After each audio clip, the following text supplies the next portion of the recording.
Midland, Texas, September 2024. A city with a population of 30,000, where everyone knew their neighbors by name, and school football games drew larger crowds than church services. Here, people built houses, extracted oil, raised children, and believed that life was predictable if you did everything right. Eileen Harrison thought she was doing everything right. At 34, she was exactly the woman she wanted to be at 20.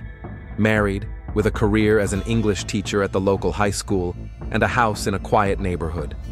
Her students loved her lessons, her colleagues respected her, and parents thanked her for finding a way to connect with difficult teenagers. Eileen ran a literature club on Thursdays after school, where they read Fitzgerald and Hemingway, discussed metaphors, and wrote essays. From the outside, her life looked perfect. But inside, cracks were forming, which Eileen tried not to notice. 8 years ago, she married Brian Harrison, a building contractor with a confident smile and a firm handshake. He promised to build them their dream home, and he did. A 3-bedroom house with a veranda and a view of the sunset. The first few years were good, then they were just normal. And the last 2 years had been just existing side by side. Brian came home late more and more often, smelling of dust and exhaustion. They ate dinner in silence. They slept on opposite sides of the bed, like roommates in a dorm. Eileen knew about his contract problems. After the pandemic, the construction business had slumped. One major project had fallen through, and the money was gone. Brian became withdrawn, irritable, obsessed with the idea of getting everything back on track. Their conversations boiled down to discussing bills and the weather. Eileen often looked at the wedding ring on her hand and didn't understand when exactly the love had evaporated, leaving only habit. At school, everything was different. There, she felt needed, alive. Especially this year, when Jacob Turner joined her literature club. 17 years old, graduating class, a skinny guy with dark hair that always fell over his eyes and a notebook that he carried with him everywhere. Jacob wrote stories, strange, dark stories about loneliness and the search for meaning. Eileen read one of them in September and was struck by the maturity of the language and the depth of emotion for a 17-year-old teenager. She learned that Jacob lived with his single mother, Linda Turner. His father had left when the boy was 12. Linda worked as a cashier at a supermarket, sometimes taking extra shifts to pay for her son's education. Money was always tight. Jacob didn't complain, but his loneliness was evident in every line he wrote, in the way he sat in the corner of the classroom, immersed in his own world of words. Eileen began to keep him after class to discuss his writing. At first, these were 10-minute conversations. Then they became half-hour conversations. Jacob opened up slowly, but when he did, he turned out to be incredibly intelligent, sensitive, and understanding. He talked about literature in a way her husband hadn't talked to her in years. He listened to her thoughts, looked her in the eye, asked questions. Eileen found herself looking forward to Thursdays more than any other day of the week. October brought the first warning signs. Linda Turner noticed that her son was spending more time at school. Extra classes, he said. Literature club, college counseling with Mrs. Harrison. Linda believed him and was happy that her son had found support. But her mother's intuition told her that Jacob had become somehow different, more pensive, more secretive. Brian also noticed changes in his wife, although he didn't realize what they were. Eileen began staying late at school more often, smiling at her phone, distracted at dinner. When he asked if everything was okay, she nodded and said she was just tired from work. It was true, and at the same time, it was a lie. At the end of October, after another club meeting, Jacob stayed behind to help Eileen clean up the classroom. They talked about Salinger, about how Holden Caulfield's loneliness resonated with the teenage soul. Jacob said something funny. Eileen laughed. Their eyes met. A second of silence. Then Eileen caught herself, gathered her books, and wished him a good evening. But as she walked to her car, her heart was beating too fast, and her hands were shaking as she put the key in the ignition.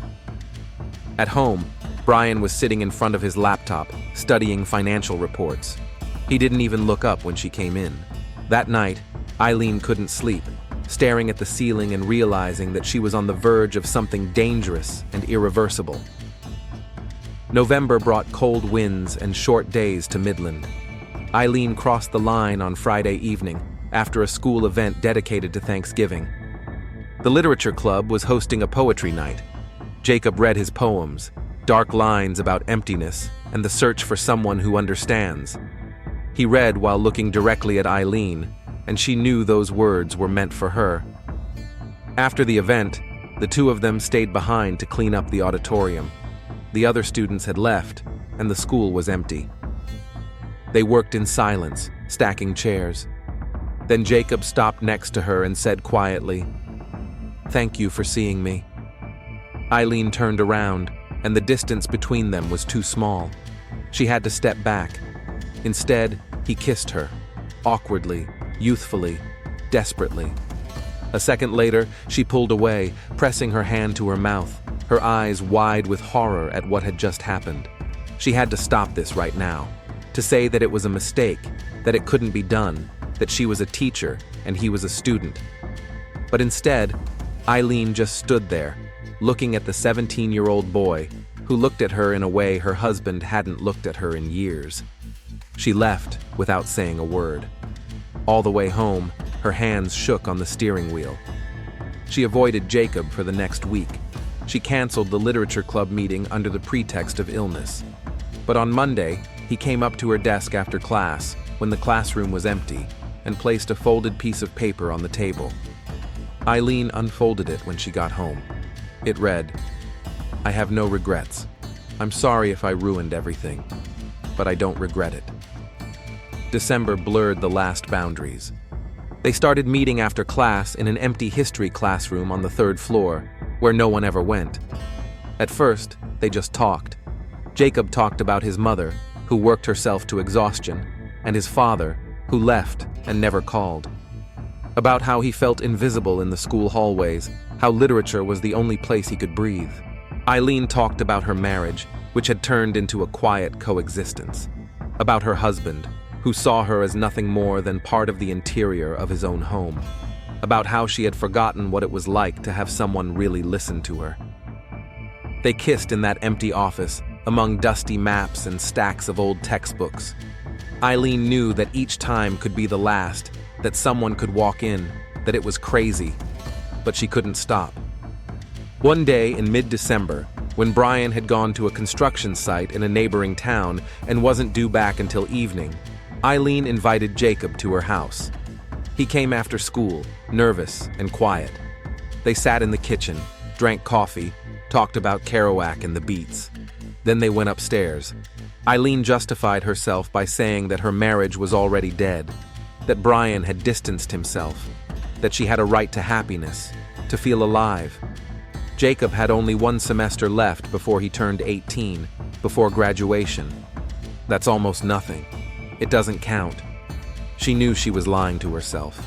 Jacob was in love in that reckless way that only 17-year-olds can love. He wrote her letters, which she immediately destroyed. He sent her messages, which she deleted. He looked at her in class in such a way that Eileen was afraid someone would notice. Brian didn't notice anything. He was preoccupied with trying to save his business. He took out a loan against his house and invested in a new project that promised to be profitable. He came home late, ate dinner silently in front of the TV, and fell asleep fully clothed on the sofa. Their conversations were reduced to a minimum. When Eileen looked at her wedding ring, she felt only emptiness. January brought the first signs of danger. Linda Turner worked the evening shift at the supermarket and often came home after midnight. Jacob said he was busy, preparing for exams, working on essays for college. But one day she came home early and noticed he wasn't there. His phone wasn't answering. An hour later, he came back and said he had been out walking, thinking about the future. Linda didn't believe him. She knew her son. Something had changed in him over the past few months. He had become distant, pensive, constantly checking his phone and hiding the screen when she approached. When she asked about school, he answered in monosyllables. When she mentioned Mrs. Harrison and the literature club, Jacob tensed up. Her mother's intuition screamed that something was wrong.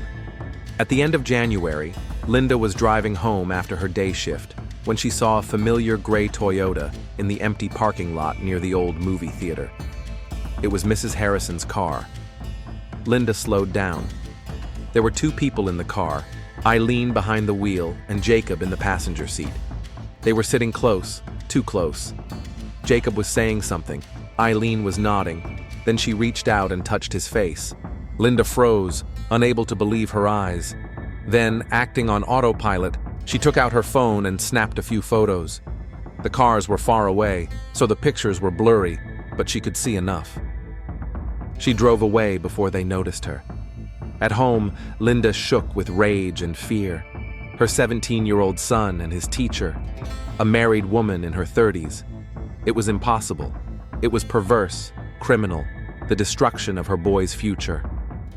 Linda lay awake all night, looking at the photos, trying to decide what to do. Go to the school principal, the police, the woman's husband? Every option was fraught with scandal that would destroy Jacob and ruin his future.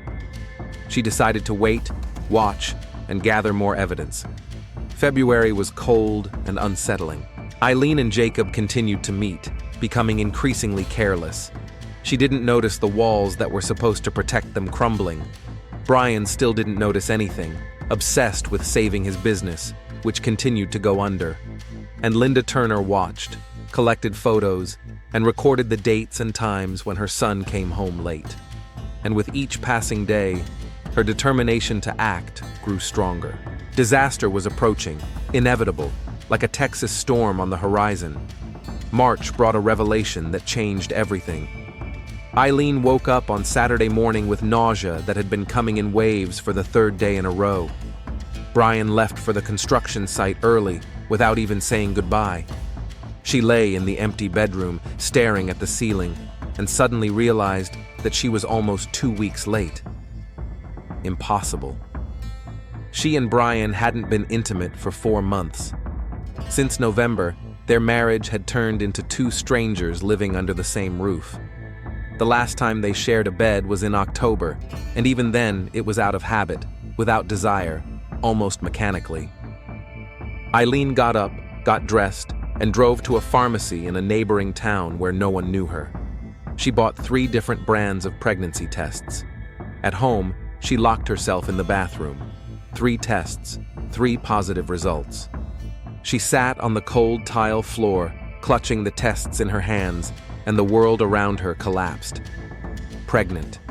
By a 17-year-old student, a married teacher who was supposed to be an example, an authority, a protector. She was pregnant by a child she was supposed to teach. Panic gave way to denial to attempts to rationalize the situation. Maybe it was a mistake. Maybe the tests were inaccurate. But deep down, Eileen knew the truth. She knew from the morning sickness, the swollen breasts, the inexplicable fatigue.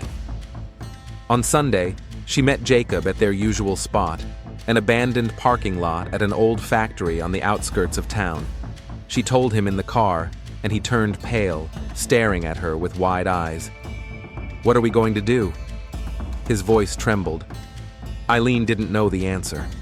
An abortion meant admitting what had happened, but so did continuing with the pregnancy. Brian would realize the child wasn't his. Everything would come out. Her career would be over. Jacob. "We'll manage," Jacob said, taking her hand. "I'll be there for you. I won't leave you." The 17-year-old boy promised to be there for her, and it sounded both touching and absurd. What could he do? He hadn't even finished school. He lived with his mother, who was barely making ends meet. He had no money, no job, no future without an education. But there was such sincerity in his eyes that Eileen almost believed him. A week of agonizing deliberation passed. Eileen made an appointment with a doctor in another city and confirmed her pregnancy. 8 weeks. She tried to hide her morning sickness, wore loose clothing, and avoided the gaze of her colleagues. Every day was on the verge of breaking down. Brian finally noticed that something was wrong when he found her pale and trembling after another bout of nausea. "Are you sick? Go see a doctor," he said distractedly, already returning to his drawings. Eileen realized she couldn't hide it anymore. Her belly would soon start to grow. She had to act. A crazy idea formed in her head. What if she told Brian she was pregnant and he believed the child was his? They had been close in October. She could blame it on that time. The dates almost matched. It was a desperate plan, doomed to failure. But there was no other option. On Friday evening, when Brian came home earlier than usual, Eileen made dinner. They sat at the table in an uncomfortable silence. She gathered her courage for a full half hour before saying, "Brian, I have something to tell you. I'm pregnant." He froze with his fork halfway to his mouth. He looked at her, frowning. "What?" "I'm pregnant. 8 weeks." Brian slowly put down his fork. Something flashed in his eyes: disbelief, confusion, an attempt to remember. Eileen could see him counting in his head. 8 weeks ago was February, and in February, they hadn't even touched each other. 8 weeks? His voice turned cold. "Maybe a little more. Doctors don't always get it right," she said too quickly, and that was a mistake. Brian leaned back in his chair, crossing his arms over his chest. He looked at her long and hard. Eileen felt her blush betray her lie. "Congratulations," he finally said, but there was no joy in his voice, only cold detachment. He got up from the table without finishing his meal and went to the garage. Eileen remained seated, realizing that he didn't believe her, or at least, he had begun to suspect. Over the next few days, Brian was strangely quiet and observant. He looked at his wife intently, asking unexpected questions: where she had been after work yesterday, why her phone had been turned off on Wednesday evening, who had called her last week. Eileen felt like he was watching her. Once she discovered that he had checked her phone history while she was in the shower. Linda Turner also noticed the changes. Jacob became even more withdrawn and nervous. When she asked what was going on, he snapped at her and slammed his bedroom door. Linda found a note on his desk, written in a woman's handwriting. "I'm scared, but I don't regret us." It was unsigned, but Linda recognized the handwriting from his school reports. The photos were still on her phone. Every day, Linda decided what she would do tomorrow. She would go to the principal. No, to the police. No, she would talk to her son. But every day she put it off, afraid of ruining Jacob's life. Until Monday morning, when she saw Mrs. Harrison outside the school. Eileen was getting out of her car, and Linda noticed how she held onto the door, turned pale, and covered her mouth with her hand. Morning sickness. Linda froze. No, not that. Please, not that. But a mother always recognizes the signs of pregnancy. Linda had been through it herself 17 years ago. The decision came instantly. If this woman was pregnant with her son's child, if she was ruining his future even more than Linda had thought, someone who could stop this madness had to know. On Wednesday afternoon, Linda found out where Brian Harrison worked. She found the address of a construction site outside the city. After her shift, she drove there. Brian was standing by the office trailer, talking to the workers. Linda approached and introduced herself. He frowned, not understanding what she wanted. "Mr. Harrison, I need to talk to you. It's about your wife." They stepped aside.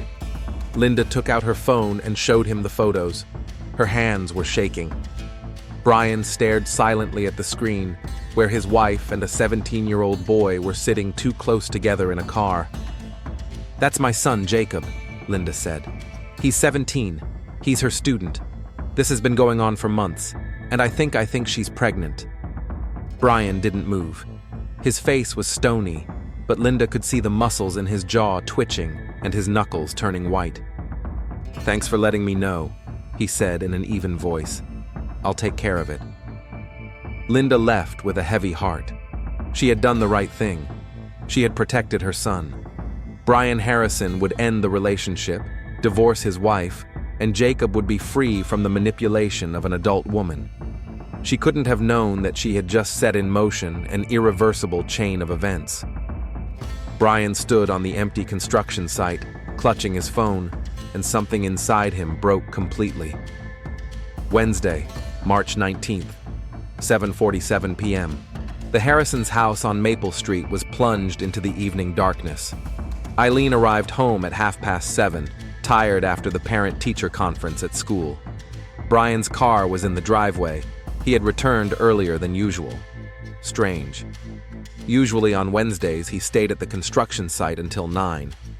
Eileen entered the house and turned on the light in the hallway. Silence.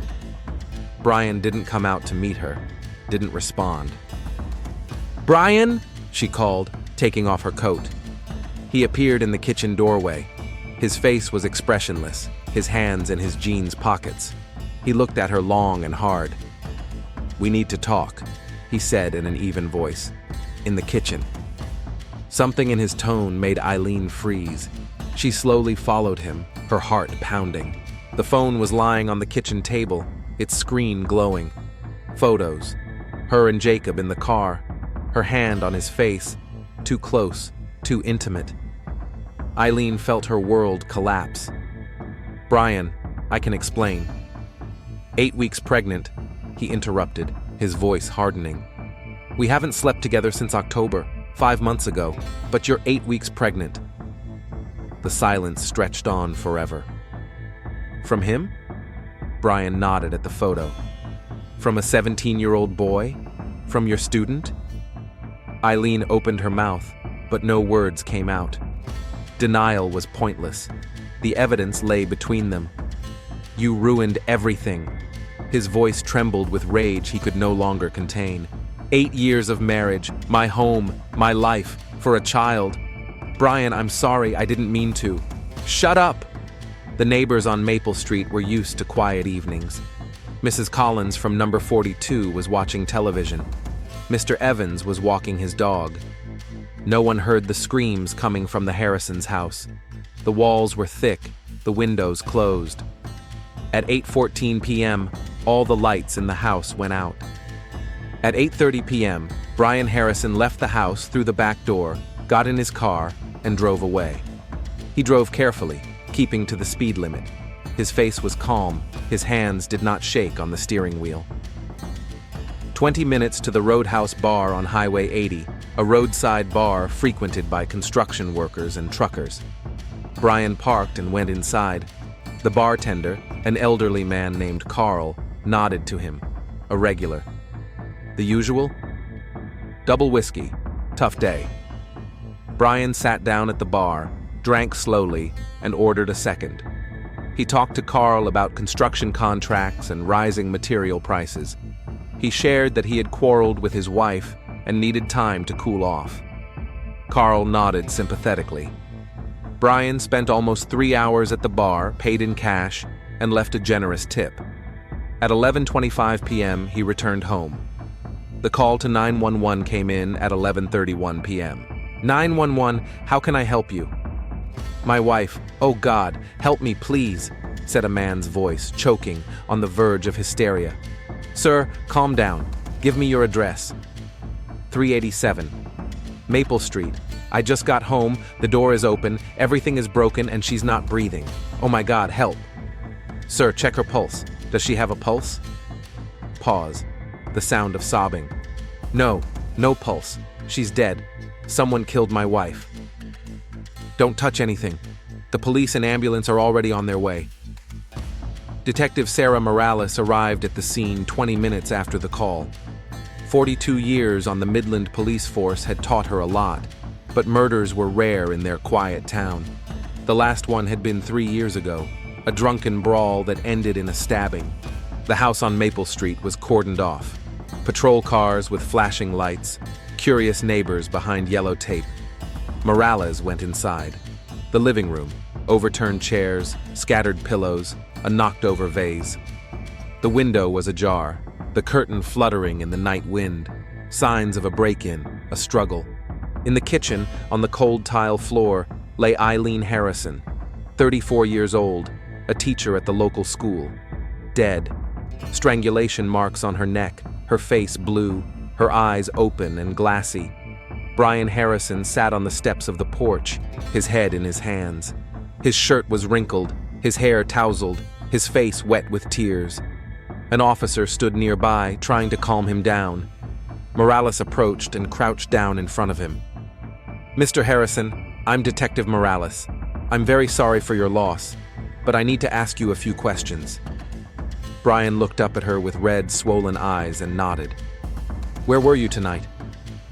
"At the bar," he said, his voice breaking. "Roadhouse, on the highway. Eileen and I had a fight over money earlier in the day. The contracts fell through. I couldn't take it anymore, so I left to cool off. I was there from 8 to 11. Ask Carl, the bartender. When I came back, the door was open. Everything was trashed. I found her in the kitchen." He burst into tears again and covered his face with his hands. Morales recorded his statement. They would check his alibi. So far, it looked like a robbery. The husband left after an argument. Someone broke into the house. The victim caught the burglar, and a struggle ensued. But something didn't add up. Morales returned to the house and carefully examined the living room. The TV was in place, the laptop was on the coffee table, the victim's purse was on the sofa, the wallet was inside, the money and cards were intact, and the jewelry box in the bedroom was untouched. The burglar hadn't taken anything. The medical examiner, a short man with glasses, called Morales over. "Time of death is approximately between 8 and 9 in the evening. Cause of death is asphyxiation, strangulation by hands, then suffocation with something soft, possibly fabric. There's something else.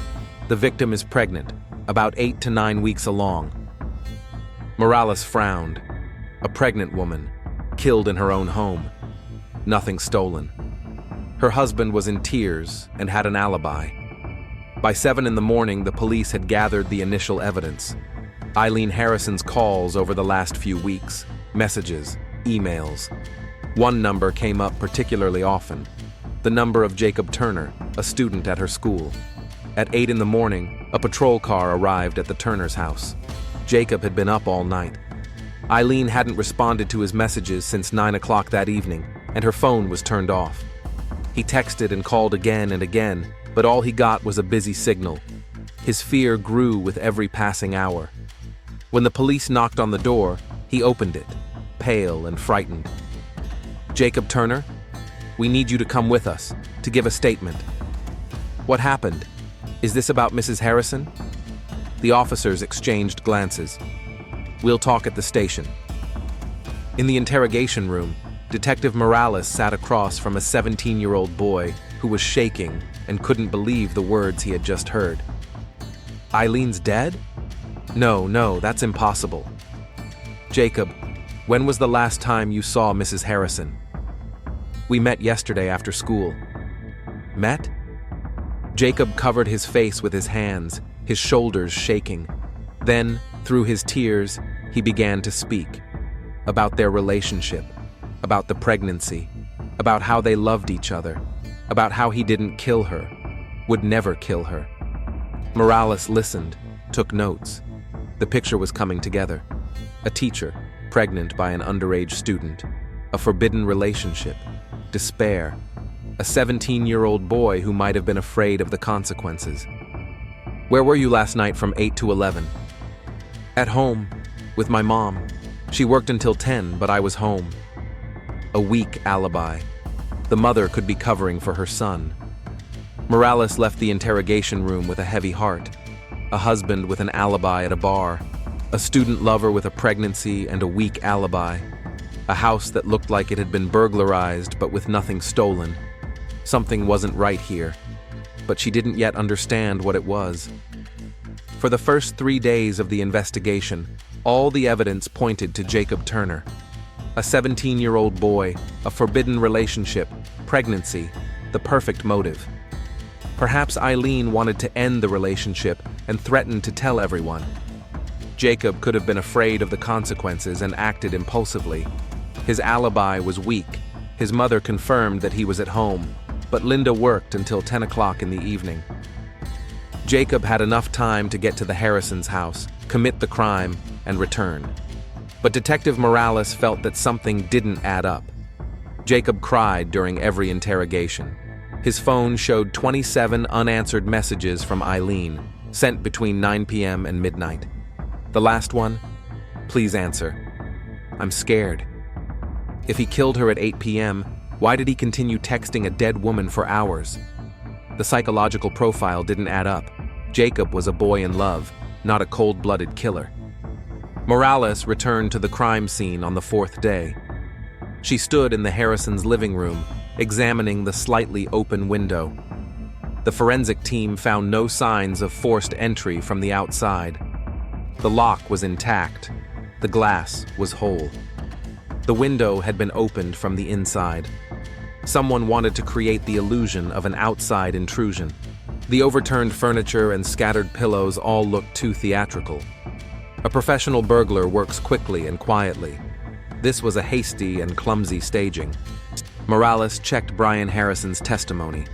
Carl, the bartender at the Roadhouse bar, confirmed that Mr. Harrison had been at the bar from about 8 to 11.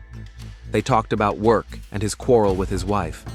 Brian drank 2 whiskeys and paid in cash. The alibi seemed ironclad. But Morales asked the forensic team to check the distance and time. It was a 20-minute drive from the Harrisons' house to the bar. Eileen was killed between 8 and 9 in the evening.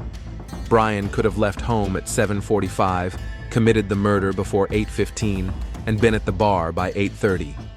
The bartender didn't remember the exact time Brian arrived, only around 8. On the 5th day, Linda Turner came to see Detective Morales. Exhausted, with dark circles under her eyes, she sat down across from him and placed her phone on the table. "I have something to tell you." Linda spoke slowly, with guilt in every word, about how she saw her son with his teacher in the car, about the photos, about her suspicions about the pregnancy, about how she went to Brian Harrison's construction site on Wednesday afternoon, showed him the evidence, and told him the truth. "It was around 4 in the afternoon. I thought he would just divorce her, stop this madness. But when I found out she was dead," Linda's voice broke, "I was afraid my boy would be blamed. But Jacob didn't kill her. He was at home. I saw him in the window when I left for work at 7:30. Morales looked at the photos on her phone screen. Eileen and Jacob in the car. Evidence of a connection.